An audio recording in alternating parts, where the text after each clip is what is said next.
60 millones de euros de facturación anual. Todo eso, Antonio Sikaris lo cambió por el frío mortal de las cumbres del Himalaya. El Dhaulagiri ya se había llevado una vez a sus compañeros de cordada, Nikos Papandreou y Babis Tsoupas. 24 años después, Antonios regresa para desafiar a la montaña de los griegos y saldar esa terrible cuenta. Alcanzaría la cima, pero quedaría atrapado para siempre en una trampa de hielo a 7.400 metros de altitud. ¿Qué error fatal llevó a un hombre pragmático y calculador a romper todas las reglas de supervivencia y a dar un paso más allá de los límites humanos? Un vendedor de electrodomésticos de la polvorienta Atenas decide, de repente, asaltar cimas de hielo. Es el 13 de mayo de 1962. En Egaleo, un barrio obrero al oeste de Atenas, nace Antonio Sikaris. A su alrededor no hay prados alpinos ni rocas nevadas. Solo una densa jungla urbana, calles ruidosas, hormigón y asfalto al rojo vivo. Un entorno completamente urbano, lo más alejado posible de la tradición clásica del montañismo. Antonios crece como un chico de ciudad cualquiera y, con el tiempo, como era de esperar, se une al negocio familiar. Pasa sus días entre lavadoras, televisores y cocinas. La cadena de tiendas de electrodomésticos Sikaris exige atención constante, negociaciones con proveedores y control de ventas. Su vida sigue el guión predecible de un comerciante de éxito. Se casa con Calliope Coney. Su unión resulta ser increíblemente sólida, durando 36 largos años.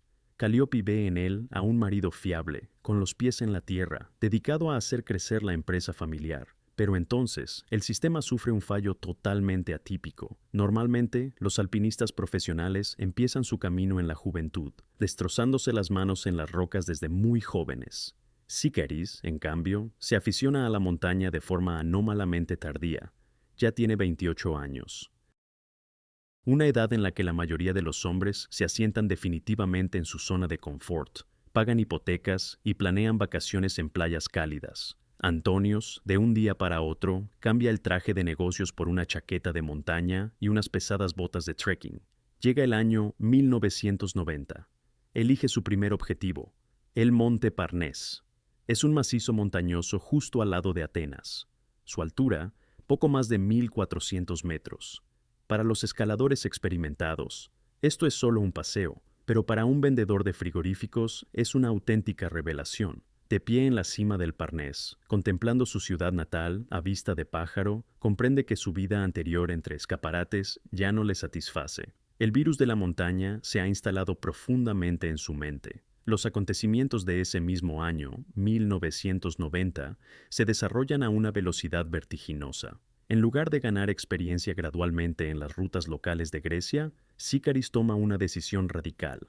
Prepara la mochila, se despide de Calliope y parte hacia su primera expedición en el extranjero. Y no elige los cómodos Alpes europeos con sus acogedores refugios, sino el Cáucaso ruso, severo e impredecible. La transición del cálido clima griego y los procesos de negocio familiares al frío, al aire enrarecido y al esfuerzo físico extremo ocurre en cuestión de meses. El hombre que ayer mismo discutía envíos de microondas, ahora aprende a tallar escalones en el hielo y a sobrevivir en un terreno desconocido. El aire del Pamir le quema los pulmones, mientras un muro invisible de altitud le oprime el pecho. Tras este duro bautismo en sus primeras rutas, las apuestas suben rápidamente. Nuestro héroe entiende que para sobrevivir entre gigantes de hielo, hay que jugar según las duras reglas de las grandes montañas. Pronto domina dos tácticas completamente diferentes. La primera es el estilo alpino en equipo. Si usamos una metáfora, es como una incursión de guerrilla, rápida y directa. Llevas el mínimo equipo, te mueves a la máxima velocidad y atacas la cumbre de un solo tirón. La segunda táctica es el estilo de asedio clásico. Imaginen el largo asedio a una fortaleza inexpugnable. Los alpinistas pasan semanas instalando kilómetros de cuerdas fijas, estableciendo una cadena de campamentos de altura y, metódicamente, paso a paso, van rompiendo las defensas de hielo de la montaña. Los veteranos de la comunidad alpinista griega siguen de cerca el progreso de este novato tan decidido. Él da un paso importante para su estatus. Se afilia oficialmente a las Federaciones Nacionales de Alpinismo de Grecia, la CEO y la EOA. Ahora está consolidado en la élite deportiva del país y tiene acceso a proyectos serios. Llega 1992.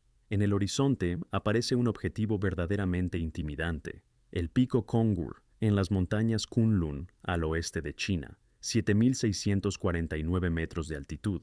Esas son las altitudes por las que vuelan los aviones comerciales, donde la atmósfera está tan enrarecida que el cuerpo es incapaz de recuperarse, ni siquiera durmiendo. Y aquí ocurre algo inesperado. Afronta el asalto al Kongur sin las botellas de oxígeno que salvan vidas. Toda la expedición, incluyendo las cotas críticas por encima de los 7.000 metros, la realiza en un estricto estilo sin oxígeno.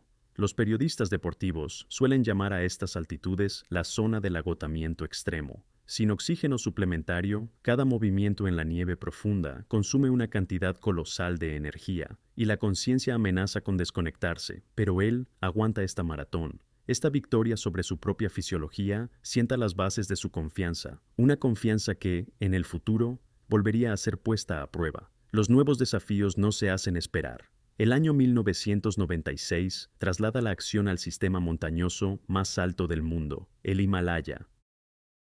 Aquí se produce un cambio de roles fundamental. Ya no es solo un miembro más de la cordada, ahora toma el control. Por primera vez, asume la pesada carga de ser el líder de una expedición al Himalaya. Su objetivo es el Pumori, una cumbre increíblemente bella, pero técnicamente traicionera, que se alza como una afilada cuña. Un líder en estas condiciones es como un detective que busca a diario en el cielo señales ocultas de mal tiempo inminente o rastros de fatiga en los ojos de su equipo. Simplemente no hay margen de error. Gestiona con inteligencia los escasos recursos, aprovecha una estrecha ventana de buen tiempo y da la orden para el ataque final. Su cálculo táctico funciona a la perfección. La expedición, bajo su estricto control, se desarrolla sin contratiempos, y el equipo alcanza con éxito la cima del Pumori.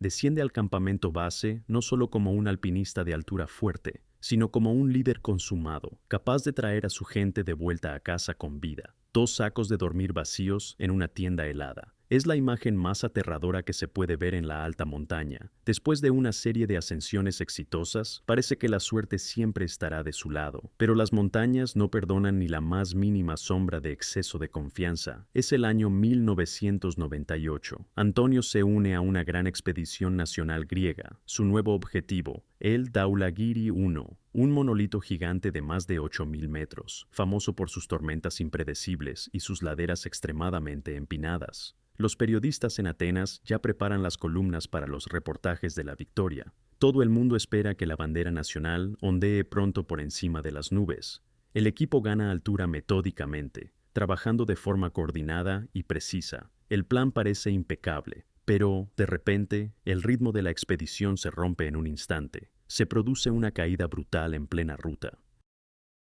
Una pérdida de equilibrio de un segundo en un terreno traicionero se convierte en una catástrofe. La gravedad no deja espacio para maniobrar ni posibilidades de rescate. El equipo pierde a 2 hombres a la vez. Nikos Papandreou y Babis Tsoupas se quedan para siempre en las laderas de esa montaña despiadada. Antonios, en el campamento base, mira las pertenencias ahora vacías de sus compañeros. El aire a su alrededor parece volverse más denso. El asalto se cancela de inmediato y Sikaris regresa a casa con vida. Sin embargo, en su interior se produce una fractura fundamental. Esta tragedia cambia para siempre su percepción del riesgo. Si antes el alpinismo le parecía un problema complejo pero resoluble, ahora ve en las montañas una fuerza ciega y elemental. Comprende que la línea que separa un paso normal del abismo es más fina que un cabello humano. La noticia de la tragedia cubre la patria de los deportistas como una nube pesada. A partir de ese momento, el Dhaulagiri adquiere el estatus no oficial de lugar fatal para todo el alpinismo griego. En la comunidad deportiva, se intenta hablar de esa cumbre en voz baja. Se convierte en una mancha oscura en el mapa, una zona peligrosa que muchos prefieren evitar. Sería lógico suponer que, después de un trauma así, una persona olvidaría para siempre el camino a los glaciares. La sombra del Dhaulagiri pesa demasiado, pero Antonios rompe todas las expectativas. Se toma una pausa para reflexionar sobre lo sucedido y, ya en 1999, vuelve a preparar su mochila de expedición. Regresa a las ascensiones de altura y se dirige al Pico Lenin. Ahora pisa el hielo como un hombre completamente diferente, uno que conoce el verdadero precio de cada movimiento en la altitud. 60 millones de euros. Eso es lo que cuesta la adrenalina al nivel del mar. Mientras las montañas quedan atrás, Antonios canaliza toda su colosal energía en la jungla de hormigón de Atenas. Llegan los años 2000. Su espíritu deportivo se transforma en una implacable garra para los negocios. El pequeño negocio familiar empieza a crecer rápidamente. Sikaris, metódicamente, como si estuviera abriendo una ruta compleja por una pared vertical, expande la red de tiendas S-Icaris. Abre un local tras otro, hasta llegar a los 28. Los informes trimestrales muestran un crecimiento anómalo. La plantilla de la empresa aumenta hasta casi 400 empleados. La facturación anual del negocio revienta el techo de los 60 millones de euros. Ya no es solo una cadena de tiendas, es un engranaje masivo. Cada día de trabajo aquí es como moverse por una cresta afilada, donde cualquier error en la logística o en las compras amenaza con una grave caída financiera. Las obligaciones corporativas exigen una atención constante, sin pausas para dormir, pero las escalas a las que está acostumbrado pronto dejan de satisfacerle. Llega el año 2006 y se produce un cambio de rumbo radical. Antonios ocupa el sillón de director general en la empresa Alpi S.A. Desvía su atención hacia sectores económicos completamente nuevos y mucho más pesados. Ahora, bajo su responsabilidad, está la gestión de grandes propiedades inmobiliarias comerciales, gigantescos centros logísticos y el sector energético. En el mundo de los negocios, esto equivale a pasar de las sencillas rutas de senderismo a los implacables 8000 corporativos. Un testigo desde la oficina lo describiría así.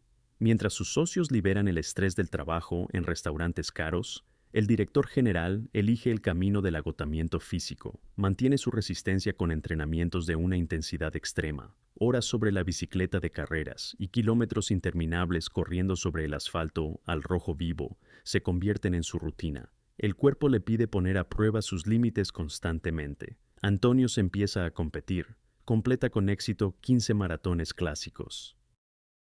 42 kilómetros de esfuerzo continuo al límite de sus pulsaciones, multiplicados por 15. A través del sudor y los pies destrozados, prepara sin darse cuenta su sistema cardiovascular para las sobrecargas que están por venir. Convierte su cuerpo en una máquina de resistencia, como si presintiera que esa reserva de fuerza se convertiría un día en su única oportunidad de sobrevivir. A los 55 años, la gente se jubila. Él, en cambio, compra un billete a la incertidumbre helada. La resistencia de maratoniano y su disciplina de hierro para los negocios, forjadas en la ciudad, se centran ahora en un objetivo nuevo y completamente demencial. Antonios lo anuncia oficialmente.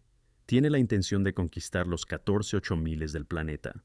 Es un club de élite al que aspiran los mejores atletas del mundo, en la cima de su forma física.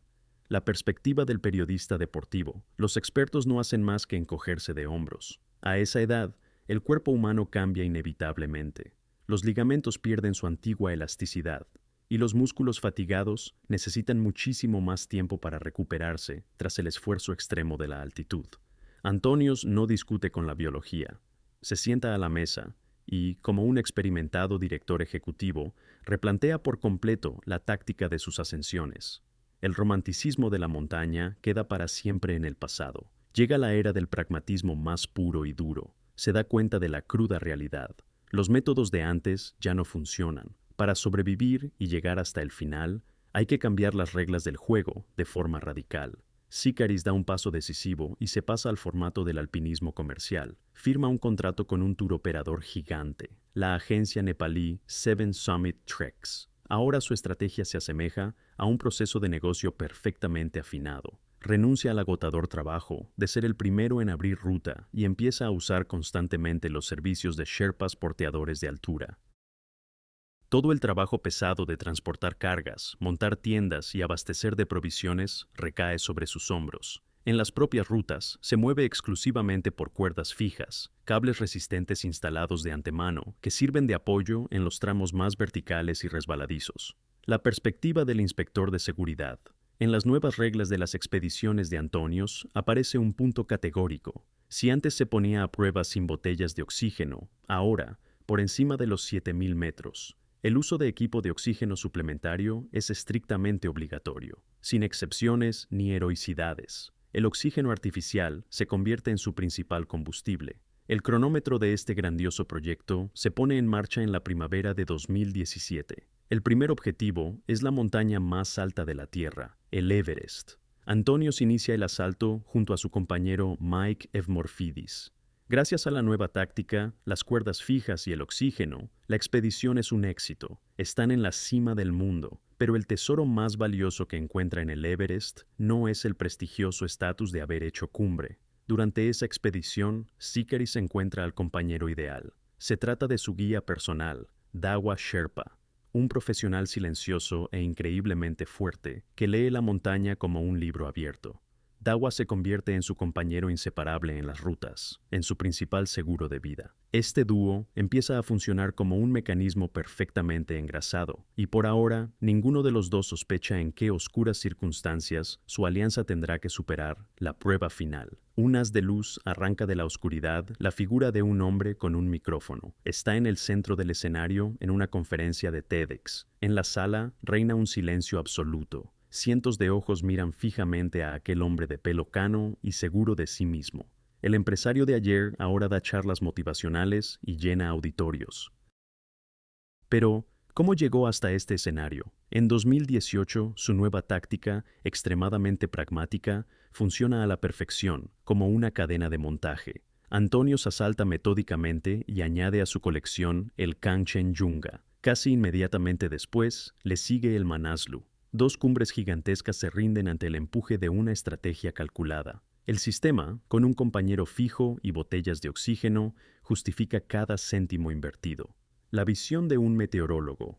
En ese mismo periodo, en los radares meteorológicos vuelve a aparecer una vieja y aterradora silueta. El Dhaulagiri. Antonios emprende un segundo intento de asalto. Quiere saldar esa vieja y pesada cuenta pendiente. Pero la pared de hielo repele el ataque. Fuertes tormentas obligan al equipo a retirarse. El asalto fracasa oficialmente. Es como si el Dhaulagiri le concediera una prórroga, obligando al alpinista a esperar su verdadero momento. Es una espina clavada que lo perseguirá, pero la ambición no decae. Llega el año 2019 y Antonios añade con seguridad a su lista el Lhotse, una colosal torre de roca vecina del punto más alto del planeta. Sus fenomenales resultados empiezan a llamar la atención de los grandes de la industria. La visión del experto en marketing, un atleta de más de 50 años, demuestra una estabilidad fantástica a altitudes extremas. Es la historia perfecta para vender. Las marcas deportivas globales mueven ficha. Antonios firma prestigiosos contratos y se convierte en atleta y embajador oficial de Garmin y Marmot. En sus mangas aparecen los logotipos de gigantes internacionales. Ahora va equipado con lo mejor de lo mejor, y miles de seguidores observan en directo los datos de su reloj inteligente. La primavera de 2021 trae un nuevo trofeo, increíblemente difícil. El Annapurna 1. Esta montaña está considerada una de las más traicioneras del mundo por las constantes avalanchas de enormes masas de nieve, pero él supera también este obstáculo. Los periodistas se apresuran a publicar la noticia de última hora. Antonios Sikaris se convierte oficialmente en el único ciudadano griego en haber conquistado 5 miles. Es un récord nacional indiscutible, está en la cima de su popularidad, comparte los secretos de su éxito con el público y se baña en la gloria. Parece que ha encontrado la fórmula de la victoria para siempre, pero un reloj invisible ya cuenta sin piedad los días que faltan para un invierno que le prepara una severa trampa de hielo. 25 personas atrapadas a 7.400 metros, y casi no hay tiendas para refugiarse. Todos los récords y contratos se desvanecen cuando el cuento de hadas de la ambición invernal se convierte en un instante en una despiadada trampa de hielo. Llega el invierno de 2021. Antonios decide subir la apuesta al máximo absoluto. Se une a un intento histórico de conquistar la implacable montaña del K2. En invierno, este gigante de roca no deja que nadie alcance su cima. La organización de la expedición corre a cargo del ya conocido turoperador SST. Parecía que el sistema bien engrasado del alpinismo comercial debía funcionar a la perfección, como un reloj suizo. Sobre el papel, el plan de ascenso parece ideal, pero en la ladera real, el sistema se desmorona estrepitosamente. En el campo 3 se produce un colapso logístico a gran escala, completamente inexplicable. Los alpinistas, agotados por la larga subida, llegan al punto de descanso y descubren con horror que simplemente no hay suficientes refugios para todos. Comienza la noche más larga y aterradora de su carrera. El termómetro cae en picado hasta los 40 grados centígrados bajo cero. El aire se vuelve tan gélido que quema la garganta con cada inspiración. 25 personas intentan sobrevivir en condiciones de una brutal falta de espacio. La hipotermia empieza su trabajo implacable. Antonios está sentado en esa cámara frigorífica, luchando con todas sus fuerzas por conservar la energía que le queda. Cada minuto esperando el salvador amanecer parece una eternidad. La mañana no trae alivio y comienza un durísimo descenso. La visión de un testigo. Antonios desciende con cuidado por el terreno vertical. Justo a su lado se mueve su compañero, su amigo búlgaro Atanás Skatov. De repente ocurre lo irreparable. La figura de Atanas pierde el equilibrio y se precipita al vacío. Antonios es testigo de la terrible escena. Skatov cae por la catastrófica falta de un seguro elemental. En ese traicionero tramo de la ruta, simplemente no hay cuerdas fijas instaladas, y por alguna razón, su amigo no lleva en la mano un piolet para poder frenar a tiempo en el hielo resbaladizo. El shock le paraliza la mente, pero el frío le obliga a seguir moviéndose sin parar. El descenso al campamento base se convierte en una auténtica tortura física. Las bajas temperaturas se cobran su peaje. Antonio sufre graves y profundas congelaciones en los pies. Pierden toda sensibilidad y se convierten en bloques inmóviles. Caminar por sí mismo se vuelve absolutamente imposible. Mientras tanto, los coordinadores abajo reciben una llamada de emergencia. A través del aire enrarecido, un helicóptero militar pakistaní se abre paso hacia el campamento base. La rugiente máquina se cierne sobre las rocas y evacúa de urgencia a Sikaris de las laderas del K2. Abandona la montaña con vida, pero esa pesadilla logística le deja una profunda herida. La hélice se lo lleva lejos de la zona del desastre, preparando el terreno para unas declaraciones públicas muy duras. Las aspas del helicóptero aún no se han detenido, y el escándalo internacional ya está cobrando fuerza. Inmediatamente después de su regreso de emergencia de la ladera pakistaní a la civilización, Antonios toma la palabra.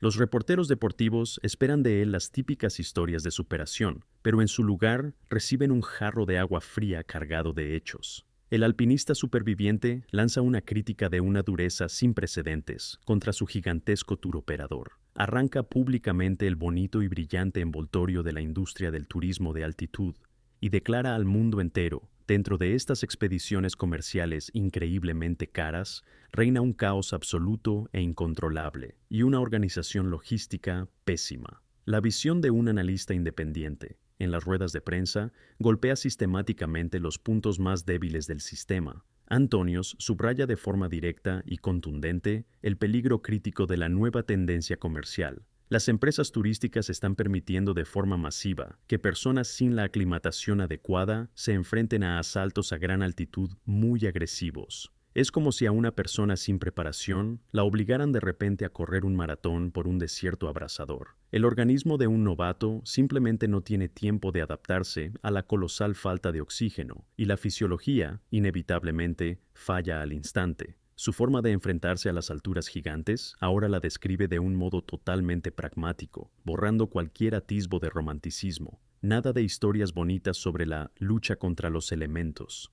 Antonios declara abiertamente ante las cámaras que, a esas altitudes extremas, confía exclusivamente en la pura suerte. Es una ruleta rusa gigantesca, donde las probabilidades, de entrada, juegan en tu contra.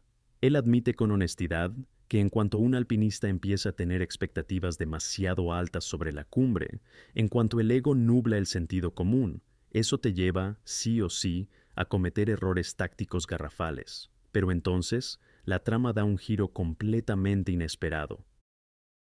Parecería que, después de unas acusaciones tan demoledoras, los caminos del experimentado alpinista y la agencia comercial deberían haberse separado para siempre. Sin embargo, entra en juego un frío cálculo matemático.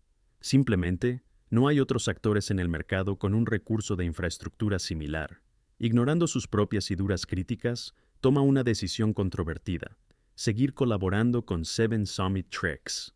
Siguen teniendo los mejores porteadores de altura y la logística de material más potente, y es en ese preciso instante cuando un reloj invisible inicia su cuenta atrás definitiva. En su agenda personal aparece una fecha exacta: abril de 2022, y como objetivo principal elige a su viejo enemigo. Antonios planea su tercer intento de asalto al Dhaulagiri, la montaña que lo había rechazado 2 veces y que cambió su vida por completo a finales de los 90, vuelve a atraerlo como un imán, preparando el escenario para el último acto de esta larga historia.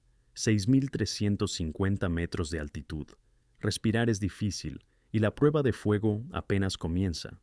En el calendario es el 7 de abril de 2022. Antonios pisa con dificultad la explanada nevada y barrida por el viento del campo 2. A su alrededor, todo es un hervidero de actividad. El equipo de élite del líder nepalí, Mingma G, recoge su material a toda prisa. Se preparan para un impulso veloz, casi depredador, hacia la mismísima cumbre y le ofrecen al deportista griego unirse a su columna de asalto. Parece la oportunidad perfecta para colarse hasta la cima, a rebufo de los líderes, ahorrando recursos. Desde la perspectiva de un investigador que reconstruye los hechos, aquí se produce la primera parada seria. Antonios escucha su propia respiración y pisa un freno invisible. El pragmatismo se activa. Se da cuenta de algo aterrador. Su organismo no está, en absoluto, preparado para un salto tan extremo. Le falta, de forma catastrófica, la aclimatación adecuada para un ataque inmediato en esa atmósfera enrarecida. Toma una decisión sensata y rechaza firmemente la salida conjunta. Pero justo después sale a la luz otro hecho mucho más desagradable. Antonios revisa los petates en la tienda y se queda helado. Su equipo especial de altitud, una pieza crítica y fundamental, simplemente no está. Por culpa de otro error en la cadena de transporte, esas cosas siguen muy abajo. Es imposible seguir subiendo sin ellas. Llega el 8 de abril. El alpinista se ve obligado a dar el paso más doloroso. Da media vuelta y comienza el largo descenso de regreso al campo base, a la cota de 4.700 metros. Perder más de 1,5 kilómetros de altitud, ganada con tanto esfuerzo, es un golpe tremendo para sus planes. Cada paso hacia abajo significa que, muy pronto, tendrá que rehacer ese mismo y agotador camino, quemando el doble de energía. Abajo, entre las rocas del campo base, de la radio llega una señal de alarma. Acaba de entrar el último parte meteorológico por satélite. El especialista en clima mira los radares y emite un veredicto implacable. Los frentes atmosféricos se están cerrando. La montaña solo concederá a los humanos un resquicio diminuto en un muro sólido de tormentas. Se espera una ventana de buen tiempo extremadamente corta. El viento solo amainará durante un solo día. El 11 de abril. La cuenta atrás ha comenzado. Ya no hay tiempo para deliberar. El equipo por fin ha aparecido, pero el alpinista está en el punto más bajo de la ruta. La distancia hasta el objetivo es enorme. Ahora se enfrenta a un desafío mayúsculo. ¿Cómo conseguir llegar a la cima cuando el implacable calendario de la montaña ya no le deja margen para descansar? Un error a una altitud gigantesca siempre golpea con retardo, cuando ya es demasiado tarde para retroceder.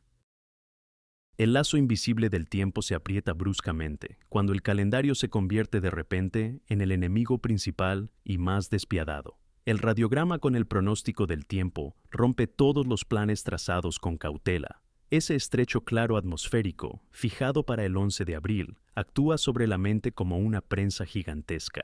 Antonio se encuentra bajo la brutal presión psicológica de esa ventana de buen tiempo que se cierra a toda velocidad. En condiciones normales, después de un descenso tan duro, un alpinista necesita vitalmente varios días de descanso. El cuerpo humano, a 4.700 metros, es un mecanismo complejo que necesita tiempo para una reparación básica y para acumular energía. Y es aquí donde se produce el primer fallo táctico fatal. El pragmático experimentado, que antes se pasaba años calculando riesgos empresariales, de pronto ignora por completo la regla de seguridad más elemental. Tacha de su plan los días de descanso obligatorios en el campo base. Parece que no hay elección, o sube ahora mismo, o el muro de hielo se cierra para toda la temporada.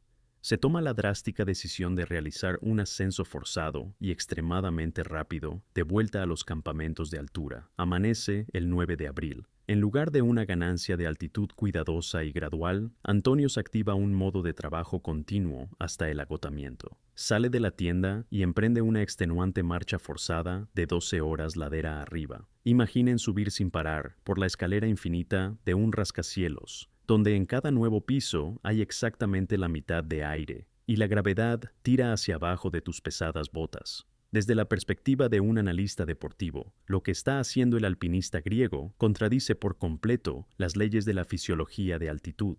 Sube desde el campo base directamente al campo 2, sin una sola parada para un sueño prolongado. En su estudiado plan hay un agujero aterrador. Ha eliminado por completo la crucial noche de aclimatación intermedia en el campo 1. Normalmente, esa noche sirve como una especie de esclusa de descompresión que permite al organismo acostumbrarse a la brusca caída de presión. Él simplemente atraviesa esa esclusa a la fuerza, confiando únicamente en su pura fuerza de voluntad. 12 horas de trabajo monótono y agotador, en un terreno peligroso, vacían por completo el organismo. Su batería interna se agota hasta llegar a cero. Esta transición desesperada y sin precedentes provoca un agotamiento físico extremo. Los músculos de un cuerpo de 59 años pierden su antigua elasticidad y su capacidad de recuperarse sobre la marcha. Llega a la segunda cota, pero el precio de este esfuerzo resulta ser desorbitado. Cada célula de su cuerpo le grita que está totalmente agotado, y por delante le espera la entrada a la zona más impredecible y peligrosa. En su cuerpo no queda energía ni para entrar en calor. Llega el 10 de abril. Antonio se despierta en el campo 2 y se da cuenta de algo aterrador.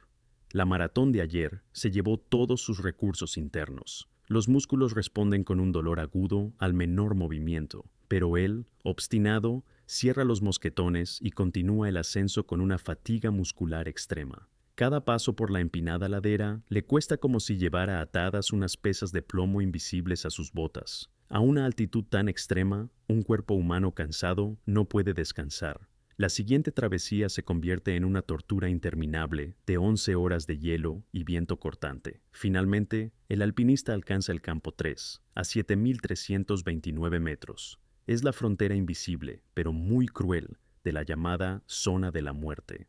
Un lugar donde la presión atmosférica cae a valores críticamente bajos y las células comienzan a destruirse lentamente. Las manecillas del reloj recortan sin piedad la estrecha ventana de buen tiempo. Antonios, literalmente, se arrastra hasta la tienda. Llega al inicio del asalto final, el más importante, en un estado de agotamiento total. Su reserva de resistencia física es absolutamente nula. El resorte interno está tensado hasta un límite peligroso. Cae la noche cerrada del 11 de abril. La oscuridad cubre por completo los abismos sin fondo a ambos lados de la estrecha arista. Antonio sale para el asalto decisivo al Dhaulagiri. A su lado, camina con paso firme su guía personal, Dawa Sherpa. Trabajan como un dúo inseparable, unidos por la misma ruta y un único objetivo. Ya al cruzar la cota de los 7.000 metros, Sikaris conecta, como es preceptivo, su equipo de oxígeno. La botella sisea silenciosamente a su espalda, suministrando el gas salvador directamente a la máscara. Esta mezcla artificial es ahora su único combustible, lo que le obliga a seguir adelante. Pero el oxígeno no puede reemplazar unos músculos pulverizados por el esfuerzo. A través de la neblina nocturna, dos tenues puntos de luz de los frontales apenas se arrastran por la negra pared de hielo. Debido a la aguda falta de fuerzas, el ritmo de avance hacia la cumbre cae a un mínimo peligroso. Dawa Sherpa va primero, abriendo huella en la nieve profunda, pero se ve obligado a detenerse constantemente. Espera a su compañero, que respira con dificultad. El estricto plan de asalto se desmorona a ojos vistas. La velocidad cae a un mínimo agónico, robando preciosas horas de tiempo estable. Paso a paso, se alejan de la seguridad de la tienda, acercándose lentamente a la anhelada meta, 12 horas y 40 minutos. La radio emite un crujido agudo y ensordecedor, a una altitud donde hasta el propio sonido parece congelarse. El ascenso interminable y agónico se interrumpe de repente. Antonios y su guía, Dawa Sherpa, dan un último y increíblemente pesado paso hacia adelante y se detienen. Están en la cima absoluta del Dhaulagiri. Más arriba ya no hay camino. El terreno ahora solo desciende, cayendo en paredes verticales. A su alrededor, solo el vacío de un azul intenso y penetrante y los picos nevados de los gigantes vecinos del Himalaya. A estas altitudes extremas, después de horas de agotamiento, el cerebro humano suele, simplemente, rendirse.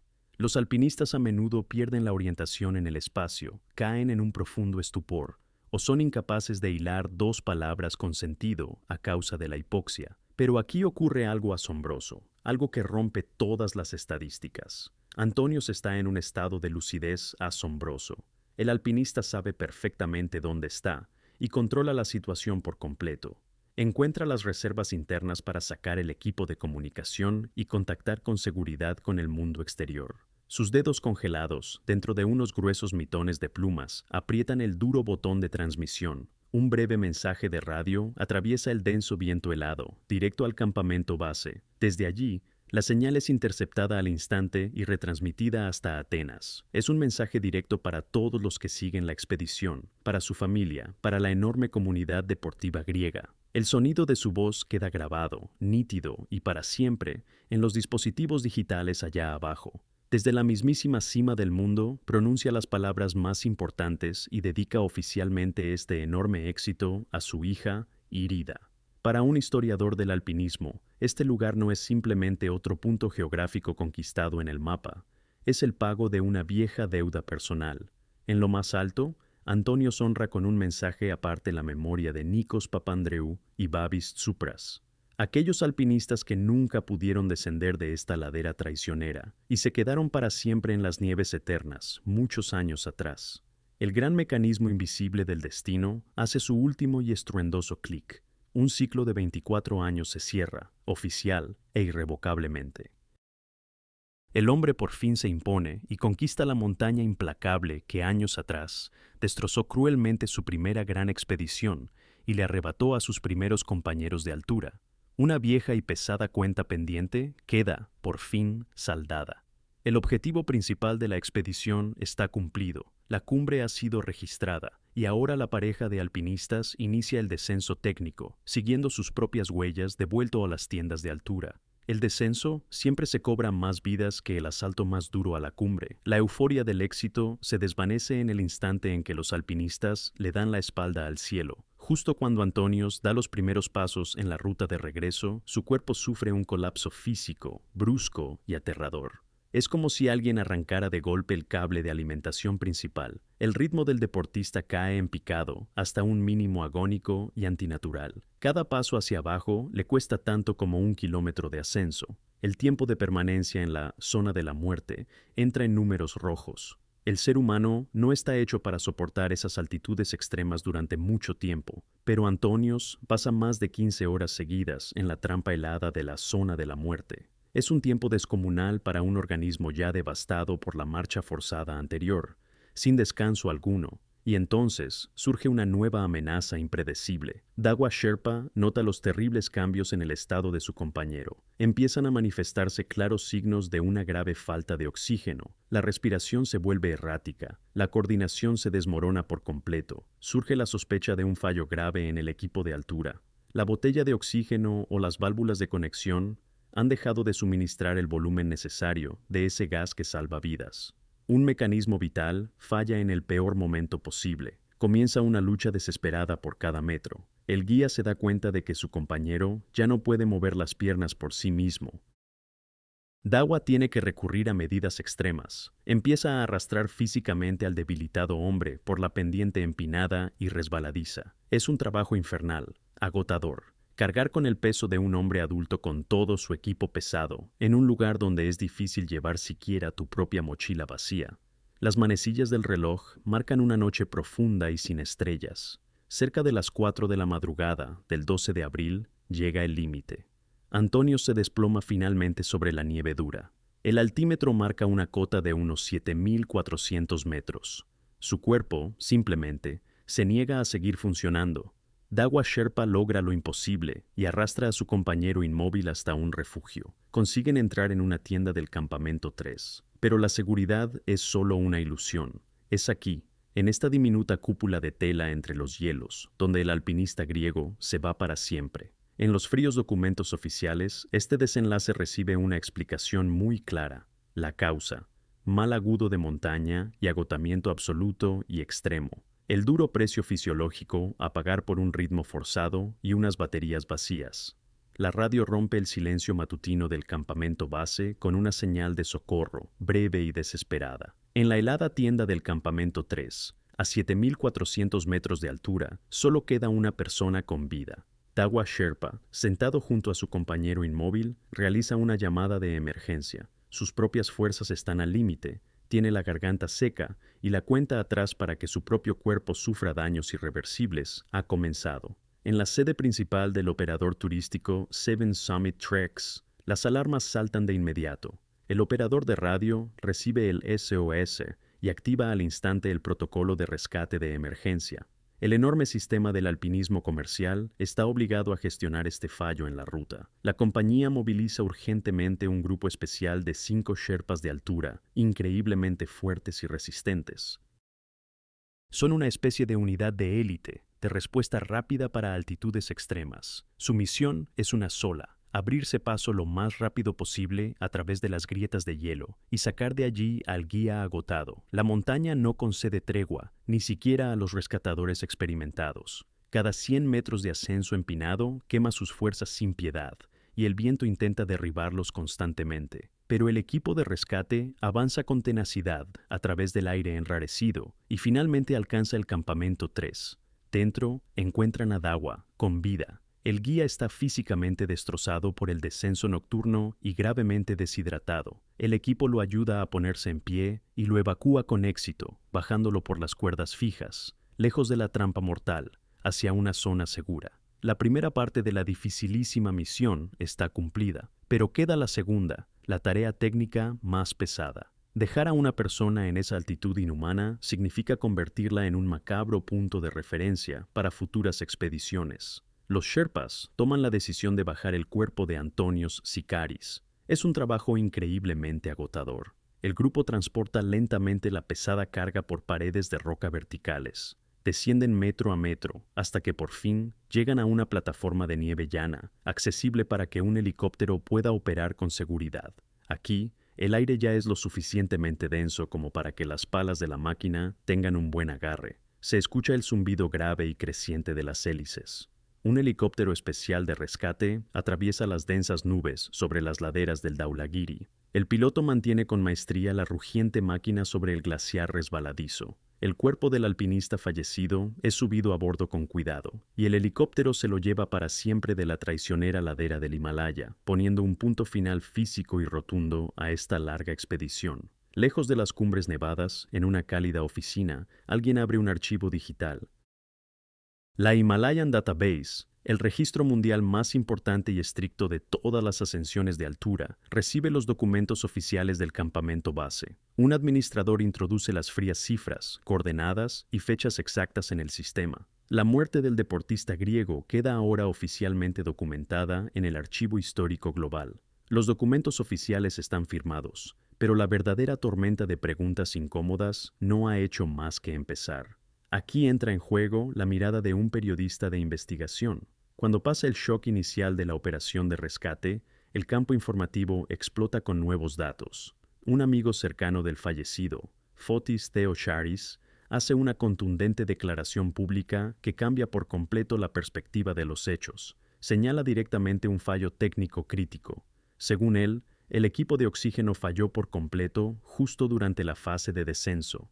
La comunidad deportiva se hace eco de inmediato de esta alarmante señal. Entre bastidores surge una versión muy concreta de la catástrofe. Los especialistas sugieren que, con el frío extremo, una simple válvula de plástico del regulador se agrietó, o que la propia botella de metal tenía un defecto de fábrica y estaba perdiendo gas al vacío. Imagina a un buzo a gran profundidad al que de repente le cortan el suministro de aire. Cada segundo sin la presión adecuada es destructivo para las células. Si el sistema principal falla, siempre debe haber un plan B. ¿Dónde estaban las botellas de reserva? Según la lógica de las expediciones comerciales, deberían haber estado esperando en el campamento 3. Pero aquí, la cadena lógica se rompe. La investigación se topa con un muro de silencio. La información confirmada sobre la presencia real de esas botellas de repuesto en la tienda sigue siendo el gran misterio. La nieve oculta las pruebas de forma segura, dejando solo espacio para los rumores. Sin embargo, los analistas profesionales se niegan a creer en la cómoda teoría del equipo defectuoso. Estudian con frialdad la cronología de la expedición y emiten su propio veredicto, mucho más pragmático. La causa principal del colapso fue aquella fatal marcha forzada de 12 horas, realizada el 9 de abril. El jurado de expertos es inflexible. Ese salto acelerado a través de las cotas de altitud aniquiló toda la reserva de resistencia del organismo. El hombre se movía con el depósito vacío, y la física simplemente hizo su trabajo. La situación provoca un efecto dominó en toda la industria. El conocido operador turístico, SS, te vuelve a estar bajo una fuerte presión. La compañía es duramente criticada por su política comercial extremadamente agresiva. El deseo de vender ascensiones exitosas a cualquier precio está eclipsando las normas básicas de seguridad. Este trágico final no es una casualidad. No hace más que continuar una tendencia alarmante y sistémica. La lista de clientes de edad avanzada que no regresan de costosos viajes comerciales no para de crecer. El sistema vende con éxito una ilusión de control, pero muy por encima de las nubes. Cualquier contrato pierde su valor. Un titular de última hora cruza las pantallas de televisión de toda Grecia. El espacio informativo explota al instante, sin dar tiempo a los espectadores a asimilarlo. La noticia del trágico final de la expedición se convierte rápidamente en la cabecera de todos los informativos nacionales, matutinos y vespertinos. Los presentadores de los programas en directo interrumpen la programación para leer las escuetas líneas de los mensajes llegados directamente desde el campamento base en el Himalaya. El rostro del conocido deportista mira a la gente desde todas las portadas. La magnitud del suceso trasciende las fronteras de un solo país. Los gigantes mediáticos mundiales se ponen a trabajar rápidamente. La mayor cadena de noticias estadounidense, CBS, y la principal publicación especializada, Explorer's Web, publican extensos artículos de varias páginas. En ellos, desglosan detalladamente la cronología de la tragedia, analizan las condiciones meteorológicas y examinan los pasos tácticos del equipo en la altitud extrema. Y de pronto, en el panorama informativo, aparece un inquietante paralelismo histórico. Los periodistas desempolvan los viejos archivos de finales de los 90. Se va dibujando una secuencia de hechos de una precisión casi matemática. La muerte de Antonios en esa montaña concreta le otorga al Dhaulagiri, de forma definitiva, un título muy oscuro y místico. Ahora en la prensa la llaman exclusivamente la montaña de los griegos. Esta enorme pirámide de hielo parece haberse convertido en una barrera infranqueable para los alpinistas de un mismo país, reclamando a los mejores para sus nieves. En su afán por conseguir más audiencia y clics, la prensa empieza a distorsionar los hechos de forma descarada. En las páginas de distintas publicaciones aparece de repente una historia preciosa, pero completamente inventada. Los reporteros empiezan a difundir masivamente un mito muy peculiar. Escriben con total seguridad que Antonio supuestamente fundó su famoso imperio empresarial, SC y Caris, a la increíble edad de tan solo 14 años. Los números no cuadran, la cronología de cómo creó su empresa está totalmente falseada, pero esta imagen tan potente cala rápidamente en el público y se convierte en parte de una nueva leyenda televisiva. Los medios simplemente borran de un plumazo los años de duro trabajo de un hombre adulto, sustituyéndolos por un cuento de hadas. El tiempo pasa, pero la comunidad alpinista lo recuerda todo. Llega el año 2023. Un nuevo protagonista se enfrenta a la difícil ruta. El alpinista griego Tomás Davarinos prepara su equipo y parte hacia la base de aquel macizo fatal. Supera metódicamente todos los campamentos de altura, esquiva con cuidado las zonas más traicioneras y alcanza sano y salvo la cima del Dhaulagiri. Desde esa cumbre, azotada por todos los vientos, contacta por radio para hacer un anuncio importante. Tomás dedica oficialmente el éxito de su ascensión a la memoria de Antonios Sikaris. La historia cierra su círculo, dejando el nombre de un hombre grabado entre los hielos eternos.